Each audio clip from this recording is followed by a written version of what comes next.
मैं आ गया एनडीए का मैथ लेकर के। हालांकि एक मैं इसके पहले तुम्हारे लिए एक वीडियो भी बनाया हूँ कि एनडीए की तैयारी जो है कब करनी चाहिए और कैसे करनी चाहिए, और किन बच्चों के लिए कितना बड़ा काम ये होता है, किसके लिए थोड़ा आसान होता है, किसके लिए थोड़ा ये कठिन होता है।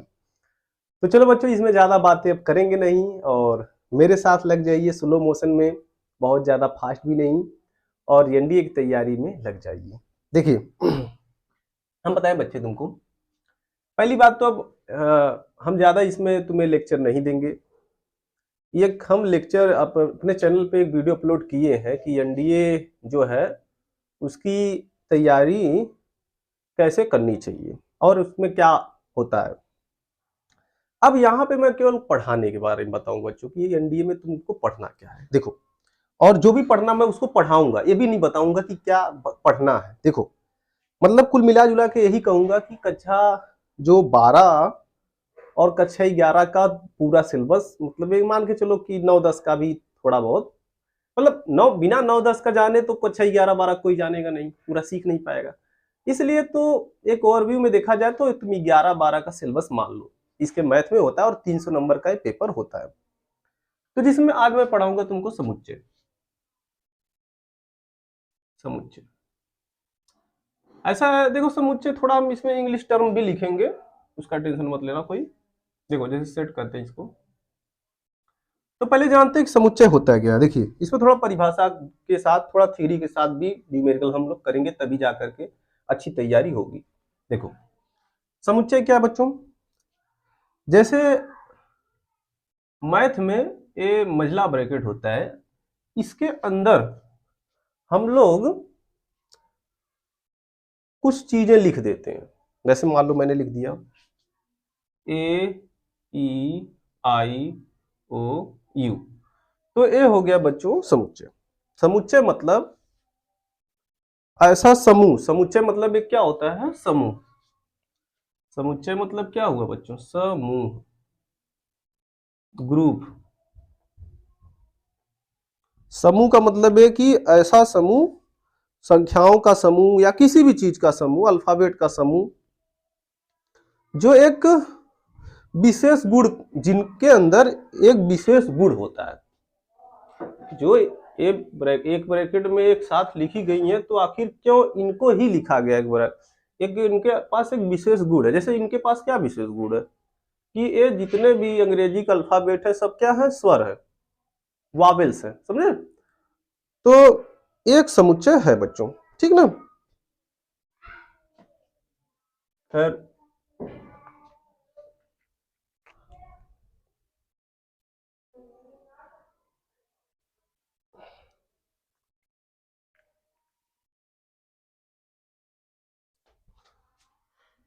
थोड़ा इंक डाल रहा था बच्चे।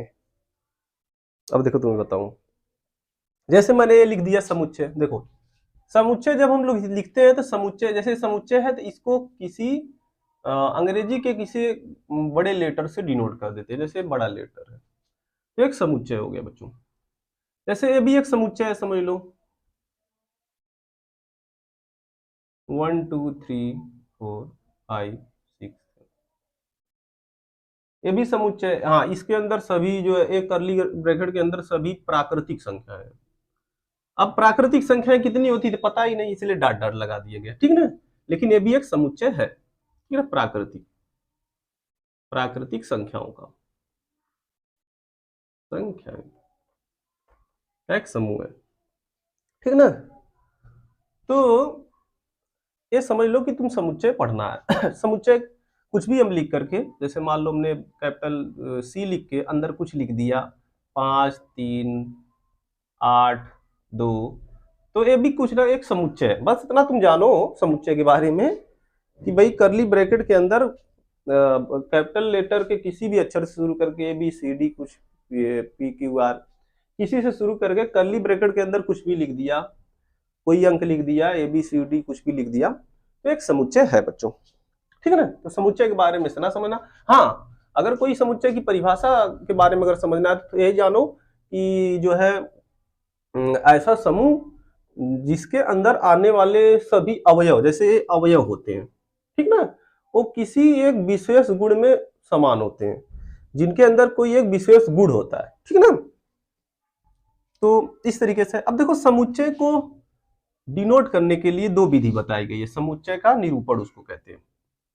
देखो समुच्चय का निरूपण तुमको बताया जाए तो समुच्चय के निरूपण को दो विधि तुमको बताई गई, नंबर एक नंबर दो।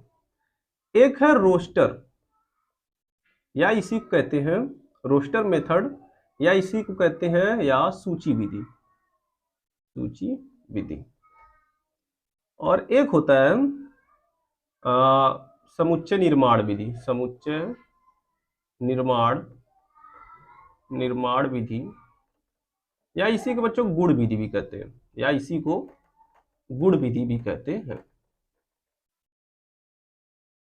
एक रिवीजन है और कुछ है नहीं। मैं तुम्हें एनडीए की ही तैयारी कराऊंगा, टेंशन मत लेना। देखो मैं तुरंत एकदम शार्ट रिवीजन कराता हूं तुमको। हाँ, अगर जिन बच्चों को देखो जैसे क्या है कि जो बच्चे समुच्चय के बारे में अच्छा नॉलेज नहीं है तो उनके लिए मेरी ये सलाह है कि मेरे चैनल पे कक्षा 11 का समुच्चय जो कि बहुत फंडामेंटल से है उसको पहले पढ़ ले, फिर यहाँ पर हमें पढ़े तो अच्छी चीजें समझ में आ जाएगी। यहाँ पे ज्यादा डीप समझाने लगूंगा तो फिर बहुत ज्यादा फिर वही क्लास 11th का मैथ हो जाएगा, ठीक है ना। तो इसलिए यहाँ पे थोड़ा जल्दी बताया जाएगा, मतलब समझा कर ही बताया जाएगा। देखो समुच्चय रोस्टर विधि में क्या होता है, जैसे मुझे एक समुच्चय लिखना है अंग्रेजी के सभी स्वरों का समुच्चय, स्वरों का समुच्चय मुझे एक समुच्चय लिखना है। तो देखो इस विधि में क्या करते हैं, हम इसको कुछ मान लेते हैं। जैसे मान लो कि मैंने इसको ए मान लिया, तो इस विधि में क्या करते हैं,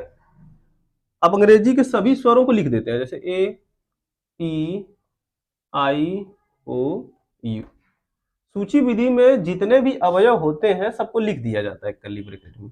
और समुच्चय निर्माण विधि में सबको लिखा नहीं जाता, इसमें कुछ ऐसे लिखा जाता है, जैसे देखो ब्रैकेट बनाया जाएगा यक्स सच दैट, इसको दो बिंदु लगाते हैं, इसको सच दैट या कोलन कहते हैं, दो बिंदु को सच दैट, या कभी कभी वो दो बिंदु की जगह पे खड़ी पाई लाइन भी रहती है, तो मतलब ऐसे भी लिखा रहता है, तो इनको सच दैट या कोलन कहते हैं। फिर लिख दिया जाएगा यक्स सच दैट यक्स एक अंग्रेजी का स्वर है, एक अंग्रेजी का स्वर है। अब ए हो गया समुच्चय, इस चीज का समुच्चय ए हो गया, ठीक है। तो ये दो विधि होती हैं, रोस्टर या सूची विधि। इसको जरा लिखो तब आगे बताएं।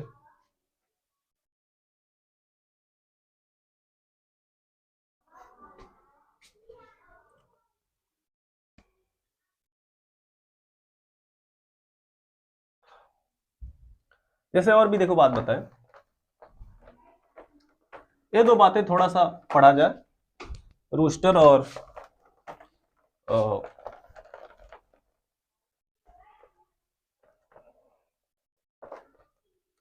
मतलब सूची विधि और समुच्चय निर्माण विधि, ठीक ना। थोड़ा सा इसको अच्छे से हम लोग समझ लें, ठीक ना। देखो सूची विधि या समुच्चय निर्माण विधि,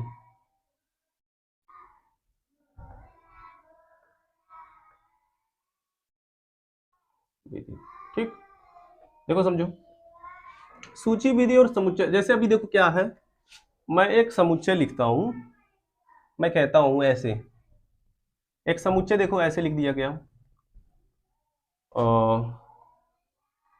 मान लो कि -4 -3 -2 -1 0 1 2 3 4 5, मान लो ऐसे एक समुच्चय लिख दिया गया कैपिटल ए। तो ये सूची विधि में इसको अगर ऐसे लिखा तो मुझे समुच्चय निर्माण विधि में इसी को ऐसे लिखना पड़ेगा, लिख सकते हैं हम लोग यक्स सच दैट यक्स। अब यक्स क्या है, यक्स सच दैट नहीं, यक्स सच दैट यक्स, या तो ये मान लो कि यक्स सच दैट तुम लिख दो। अब जो यक्स है वो ऋण 4 से बड़ा, देखो ऋण 4 से बड़ा और 5 से छोटा, तो मतलब ऐसे लिख दो ऋण 4 से बड़ा यक्स है और 5 से क्या है छोटा है, और ऋण 4 के बराबर भी है और 5 के बराबर भी है। जैसे मान लो समझो इसको तुम मैथ, देखो भाई मैथ तुम सीख रहे हो तो देखो मैथ की बारीकियों को मेरे साथ समझो, ठीक ना। नहीं कोई कोई भी दिक्कत तुमको जब होगी तो तुम मुझको उससे पूछो, ठीक ना, मैं उसको बताऊंगा, ठीक ना।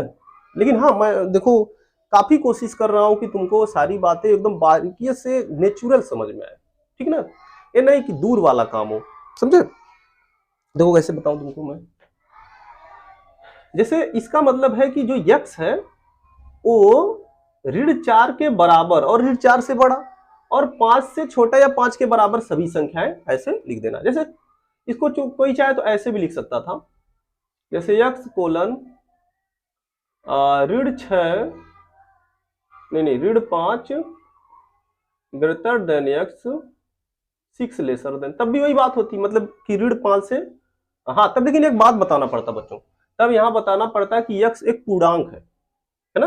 देखो एक बात तुम्हें बारीकी से बताऊं मैं, अगर तुम ऐसे लिख देते तो ये पूर्णांक इसलिए थोड़ा गलत हो सकता था, क्योंकि देखो यक्स जो है मतलब 5 से बड़ा है, ऋण 5 से बड़ा है और 6 से छोटा है। तो अब समझ इसमें देखो क्या है, यहाँ पे भी एक बात बतानी जरूरी है कि जो यक्स है वो एक पूर्णांक है, ठीक ना। तो यहाँ पे थोड़ा सा एक बात बताना जरूरी है, क्यों, क्योंकि अगर इस तरीके से तुम लिख देते हो ऋण 4 से बड़ा और 5 से छोटा, तो इसके अंदर बहुत कुछ हो सकता है, जैसे मान लो ऋण 3 हो सकता है, ऋण 2 भी हो सकता है और ऋण 1.2 भी हो सकता है, ऋण 0 भी हो सकता है, मतलब 0 भी हो सकता है या 0.5 भी हो सकता है। तो लेकिन तब तो गलत हो जाएगी बात ना, तो इसमें तो है नहीं, मतलब कुल कहने का मतलब ये हुआ कि तुम उस तरीके से लिखो कि जब मैं इसका मतलब निकालूं तो यही समुच्चय बने, ठीक ना। तो मुझे यहाँ पे लिखना चाहिए, देखो ऐसे लिखना चाहिए, ये गलत हो गया बच्चों, ठीक ना। तो